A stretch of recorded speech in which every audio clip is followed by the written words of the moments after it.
السلام علیکم ورحمۃ اللہ وبرکاتہ۔ ناظرین، آج کی اس ویڈیو میں ہم ایک ایسا واقعہ جانیں گے کہ آخر ایک بادشاہ نے پتھر کی مورت سے شادی کیوں کی۔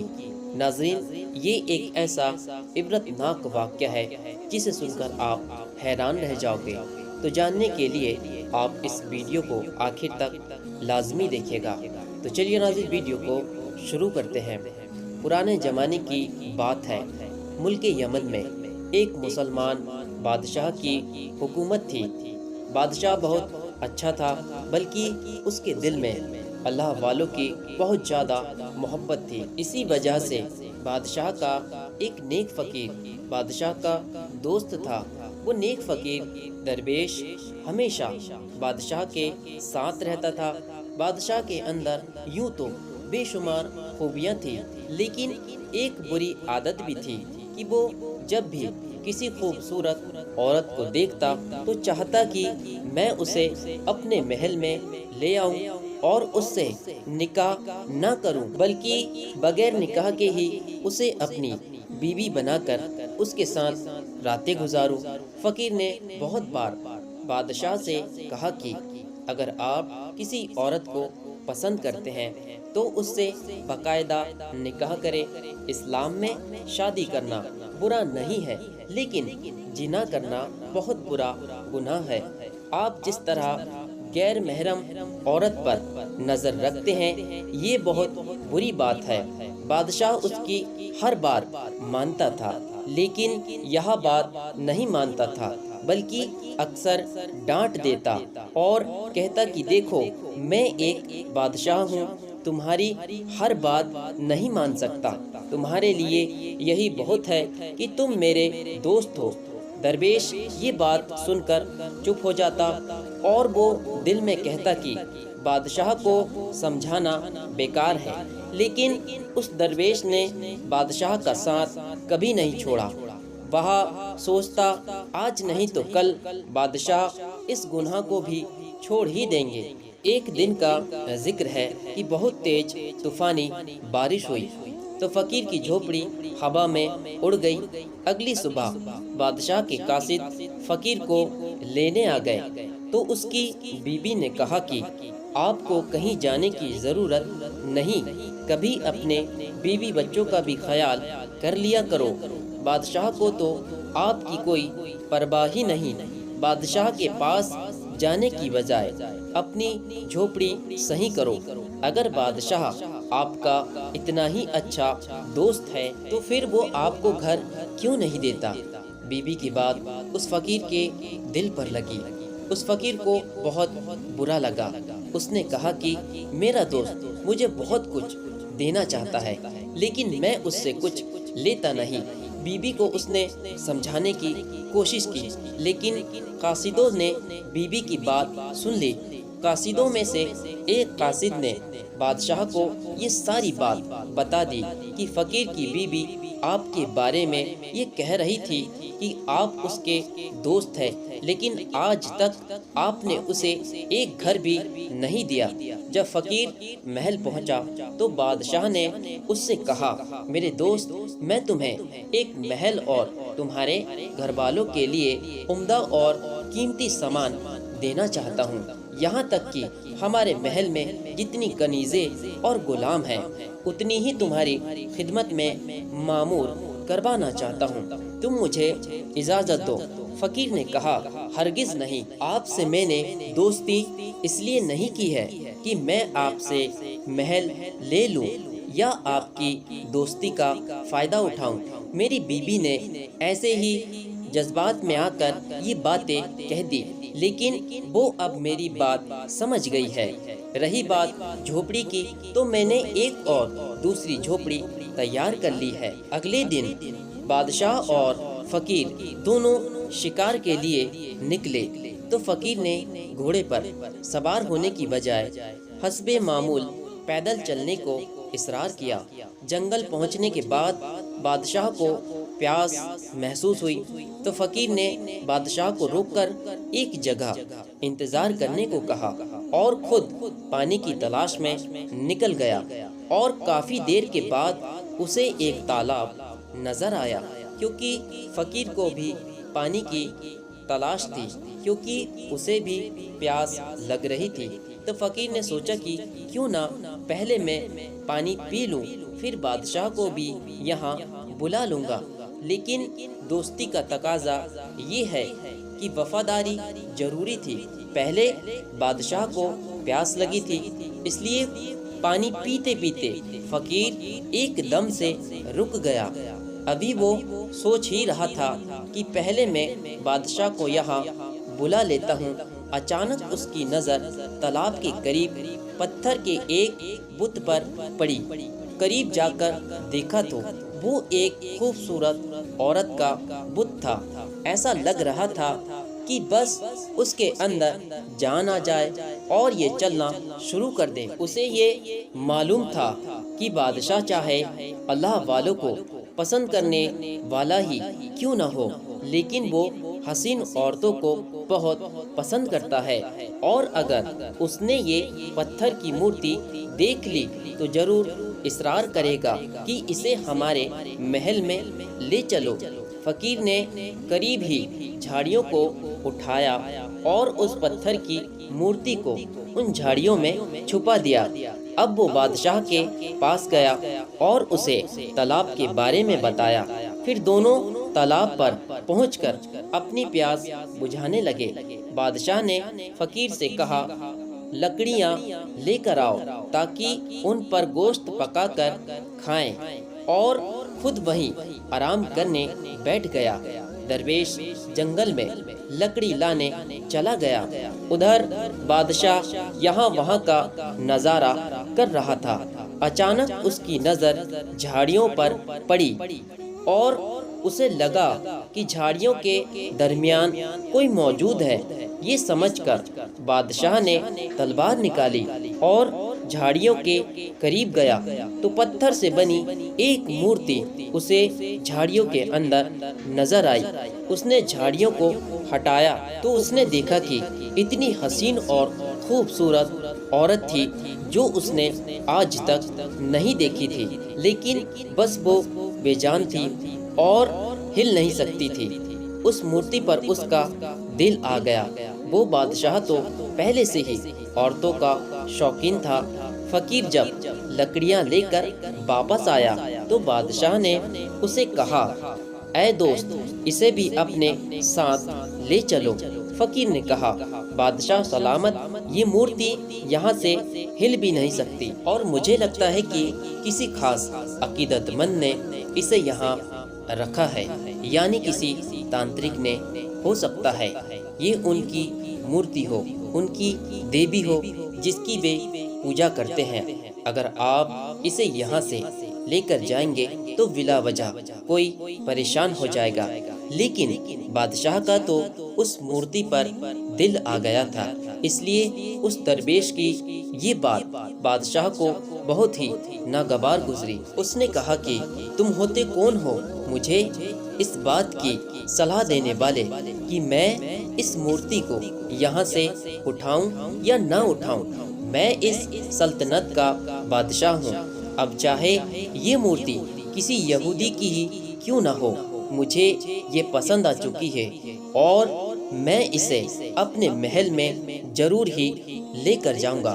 درویش نے بہت سمجھایا کہ بادشاہ سلامت، آپ ضد نہ کریں، کیونکہ ایسا کرنے سے لوگ آپ کے خلاف ہو جائیں گے۔ سب آپ کی عزت کرتے ہیں۔ آپ نے کبھی بھی کسی غریب کے ساتھ کوئی برا سلوک نہیں کیا، لیکن آج اس عورت کی مورتی کی وجہ سے، جو کہ بالکل بے جان ہے، آپ میری دوستی پر شک کر رہے ہیں۔ پہلے ان دونوں دوستوں کے بیچ اللہ تھا اور اس کی محبت تھی، لیکن اب ایک عورت کی مورت آ چکی تھی۔ اس عورت کی وجہ سے دو دوستوں کے بیچ درار پڑ گئی۔ درویش تو اللہ ہی والا تھا، لیکن بادشاہ اس عورت کی وجہ سے اپنی دوستی کو قربان کر رہا تھا۔ بادشاہ نے کہا، آج سے میں تمہاری شکل نہیں دیکھنا چاہتا۔ بادشاہ نے اپنے اللہ والے دوست فقیر کا دل توڑ دیا اور کہا کہ یہاں سے چلے جاؤ، میں تمہاری شکل بھی نہیں دیکھنا چاہتا۔ تم نے آج میرے ساتھ بہت ہی برا کیا ہے۔ درویش نے بڑے ہی پیار سے کہا، بادشاہ سلامت، میں آپ کی بھلائی کی بات کر رہا ہوں۔ اگر آپ نے اس مورتی کو ہاتھ لگایا تو مجھے لگتا ہے کہ آپ پر کوئی نہ کوئی آفت آ سکتی ہے۔ آپ کو نہیں پتا، آنے والی آفت کو میں محسوس کر رہا ہوں۔ باقی اللہ تعالی ہر مصیبت کو دور کرنے والا ہے۔ آپ اللہ سے دعا کریں کہ وہ اس مصیبت کو دور کر دے۔ اگر آپ اس مصیبت میں پھنس گئے تو بہت مشکل ہو جائے گی، پھر آپ کا اس مشکل سے نکلنا بہت ہی مشکل ہو جائے گا۔ بادشاہ نے دیکھا کہ ایک فقیر پھٹے پرانے کپڑوں میں، جس کا حال بہت برا ہے، بادشاہ کی برابر میں کھڑے ہو کر کہہ رہا ہے کہ بادشاہ سلامت، اب تو میری بات کو سمجھ جائیں۔ لیکن بادشاہ کو اور بھی غصہ آ گیا۔ اس نے سپاہیوں کو حکم دیا، ادھر آؤ۔ وہ سپاہی دوڑتے ہوئے آئے۔ پھر بادشاہ نے کہا کہ اس شخص کو اٹھا کر یہاں سے دور پھینک کر آؤ۔ سپاہیوں نے درویش کو پکڑ کر دور جنگل میں پھینک دیا، اور پھر بادشاہ نے سپاہیوں کو حکم دیا کہ یہ مورتی یہاں جو پڑی ہے اسے زمین سے اٹھاؤ اور محل میں لے چلو، ہمیں یہ بہت پسند آ گئی ہے۔ اتنی حسین عورت بادشاہ نے آج تک نہیں دیکھی تھی۔ سپاہی تو بادشاہ کے حکم کے غلام تھے۔ انہوں نے جیسے ہی اس مورتی کو اکھاڑنا چاہا، ہر طرف ایک اچانک سی ہلچل ہونے لگی اور وہ سب زمین میں گھٹنوں تک دھس گئے، لیکن وہ مرے نہیں تھے۔ بادشاہ کھانستا ہوا اٹھا، چاروں طرف پاگلوں کی طرح دیکھ رہا تھا۔ عجیب منظر تھا اور ہر طرف دور دور تک صرف دھواں ہی دھواں تھا۔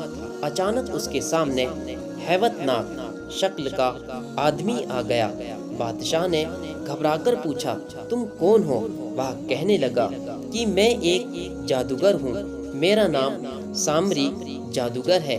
تم نے ہماری مورت کو ہاتھ لگا کر اچھا نہیں کیا۔ اب جو ہم تمہارے ساتھ کریں گے، جو کہ تم سوچ بھی نہیں سکتے، ہم تمہاری بلی اس مورتی پر چڑھائیں گے۔ بادشاہ نے کہا، اے جادوگر کے بچے، تمہاری ہمت کیسے ہوئی مجھ سے اس طرح بات کرنے کی؟ تم جانتے نہیں ہو کہ میں کتنا طاقتور ہوں۔ تو اس جادوگر نے کہا، اگر تم طاقتور ہوتے تو زمین کے اندر نہیں ہوتے۔ تم نے ہمارے خدا کو ہاتھ لگا کر بہت ہی برا کیا ہے۔ یہ پتھر کی دیوی جس پر تم نے اپنے ناپاک ہاتھ لگائے ہیں، اسے تم اپنے محل میں لے جا کر ہماری اس مورت کے ساتھ آخر کرنا کیا چاہتے تھے؟ تم بادشاہ لوگ کچھ بھی کر سکتے ہو۔ بادشاہ نے کہا کہ مجھے یہ پسند آ گئی تھی اور میں چاہتا تھا کہ یہ میرے ساتھ میں رہے۔ وہ جادوگر بولا کہ یہ ہماری دیوی ہے، ہم اس کی پوجا کرتے ہیں، اور آج تم سب کی بلی اس کے سامنے چڑھائی جائے گی۔ بادشاہ بہت پریشان تھا اور سوچ رہا تھا کہ صحیح کہا تھا میرے دوست نے کہ میں مصیبت میں پھنسنے والا ہوں۔ یا اللہ، مجھے معاف کر دے۔ ایک عورت کے فتنے میں آ کر اپنے درویش دوست کی نظر میں گر گیا ہوں، اب تو وہ میرے پاس کبھی نہیں آئے گا۔ پھر بادشاہ دعا کرنے لگا کہ یا اللہ، تو ہی مددگار ہے، میں بھٹک گیا تھا، بہک گیا تھا، اب تو یہ جادوگر ہم سب کے سروں کو کاٹ دے گا، اس دیوی کے آگے ہماری بلی چڑھا دے گا۔ یا اللہ، ہمیں اس طرح بری موت سے بچا لے۔ یا اللہ، ہمیں معاف کر دے، اب کسی عورت کی طرف نہیں دیکھوں گا۔ میرا دوست مجھے سمجھاتا تھا کسی غیر عورت کی طرف نہ دیکھو، میں نے اس کی بات نہیں مانی، اور آج بھی وہ مجھے سمجھا رہا تھا کہ اس پتھر کی مورت کو ہاتھ نہ لگاؤ۔ یا اللہ، ایک بار موقع دے دو، جب وہ یہ دعا کر رہا تھا تو اسے ایسا لگا کہ اسے آواز آئی ہے۔ پلٹ کے دیکھا تو فقیر وہاں کھڑا تھا۔ بادشاہ نے خوش ہو کر کہا، میرے دوست تم یہاں؟ اس نے کہا، بادشاہ سلامت، میں آپ کو چھوڑ کر کہاں جا سکتا ہوں؟ مجھے پتا تھا کہ آپ اپنی منمانی کریں گے، پھر ضرور اس کے بعد کوئی آفت آئے گی۔ میں بھی آ گیا ہوں اور اللہ کی مدد سے ہم ضرور بچ جائیں گے۔ ابھی وہ بادشاہ کو دلاسا دے ہی رہا تھا، تبھی سامری جادوگر اس درویش کے پاس گیا اور کہا کہ تم کیا سمجھ رہے ہو؟ تم ہم سے بڑے نہیں ہو۔ فقیر نے کہا، میں جسے مانتا ہوں وہ سب سے بڑا ہے، وہ ہم سب کا مددگار ہے، وہ سب سے بڑا طاقتور ہے۔ تم جس کی عبادت کر رہے ہو یہ تمہارے ہاتھ کی بنائی ہوئی ہے۔ یہ عورت جسے تم نے خود اپنے ہاتھوں سے بنایا ہے اور اس کی تم پوجا کر رہے ہو، تم اس کے سامنے سجدہ کرتے ہو، یہ تو خود بے جان ہے، یہ چل نہیں سکتی، لیکن ہمارا رب زندہ ہے، وہ قائم ہے، وہ حی قیوم ہے، ہمیشہ زندہ رہنے والا ہے۔ اس فقیر کی یہ باتیں سن کر جادوگر کو بہت غصہ آنے لگا۔ اس نے کہا، اب میں تجھ پر وہ منتر پڑھوں گا اور پھونکوں گا کہ تو جل کر راکھ ہو جائے گا، پھر اس کے بعد تیرے بادشاہ دوست کو بھی جلا کر مار دوں گا۔ جیسے ہی اس جادوگر نے منتر پڑھنا شروع کیا، پھر درویش نے اللہ پاک کی بارگاہ میں دعا کی، یا اللہ تجھ سے بڑا کوئی نہیں، یہ جو آج تجھے جھٹلا رہا ہے اور تیرا منکر ہے، یا اللہ یہ تجھے چھوڑ کر کسی اور کی عبادت کرتا ہے اور اس کے آگے انسانوں کو کاٹ کاٹ کر ڈال دیتا ہے، یا اللہ اس آدمی کو دکھا دے کہ ہم جس کی عبادت کرتے ہیں اس سے بڑا اور کوئی نہیں، بے شک تو بڑی قدرت والا ہے۔ فقیر نے دعا کی تو اسی وقت اس مورت کے اندر اللہ پاک نے جان ڈال دی۔ وہ مورتی جو پتھر کی تھی، جو ہل نہیں سکتی تھی، جو چل نہیں سکتی تھی، اللہ پاک کے حکم سے، درویش کی دعا سے وہ زندہ ہو گئی اور چلتی ہوئی اپنے عقیدت اس جادوگر کے پاس آئی اور اس سے کہا کہ تم میری عبادت کرتے ہو جبکہ میں تو ہل بھی نہیں سکتی، بتاؤ میں نے تمہیں آج تک کیا دیا ہے؟ تمہیں میرے آگے اتنے سارے بے گناہ انسان کی بلی دیتے ہو۔ اب وہ جادوگر حیرانی سے اس پتھر کی مورت کو دیکھ رہا تھا اور سوچ رہا تھا کہ آخر یہ مورت زندہ کیسے ہو سکتی ہے، یہ کیسے بول سکتی ہے۔ اس نے فقیر کو پلٹ کر دیکھا اور کہا کہ تو ہی جادوگر ہے، تو نے ضرور منتر پڑھ کر اس مورتی پر پھونکا ہے۔ تب پھر درویش نے کہا، یہ میرا کمال نہیں ہے بلکہ میرے رب کا کمال ہے جو کہ خود زندہ ہے اور ہمیشہ رہنے والا ہے، اور جو مردے کو زندہ کرتا ہے، جو پیدا کرتا ہے اور پھر مار دیتا ہے، پھر قیامت کے دن دوبارہ زندہ کرے گا، اسی اللہ نے اس پتھر کی مورت کے اندر جان ڈالی ہے۔ اب تو مان جا اے خدا کے منکر، اب تو مان جا۔ اس جادوگر نے کہا، میں کلمہ پڑھتا ہوں۔ اس کے بعد اس اللہ کے ولی نے اس جادوگر کو کلمہ پڑھایا اور وہ مسلمان ہو گیا۔ وہ پتھر کی مورت جس پر بادشاہ عاشق ہوا تھا، وہ بادشاہ کے پاس آئی اور کہا، تم نے ہمیشہ غیر محرم عورتوں کا فائدہ اٹھایا ہے، تم نے یہ اچھا کام نہیں کیا، لیکن تم اگر اللہ کے ماننے والے سچے مسلمان ہو تو گناہوں سے توبہ کرو۔ اگر تم سچ میں مجھے اپنی بنانا چاہتے ہو تو تم مجھ سے نکاح کرو، اگر تم نکاح کرو گے تو پھر میں تمہارے ساتھ رہوں گی۔ بادشاہ نے کہا، بالکل میں تم سے نکاح کروں گا۔ وہ زندہ عورت اس طرح اس بادشاہ کے ساتھ اس کے محل میں چلی گئی اور پھر اس طرح اس بادشاہ نے اس سے نکاح کر لیا اور پھر وہ دونوں خوشی خوشی رہنے لگے۔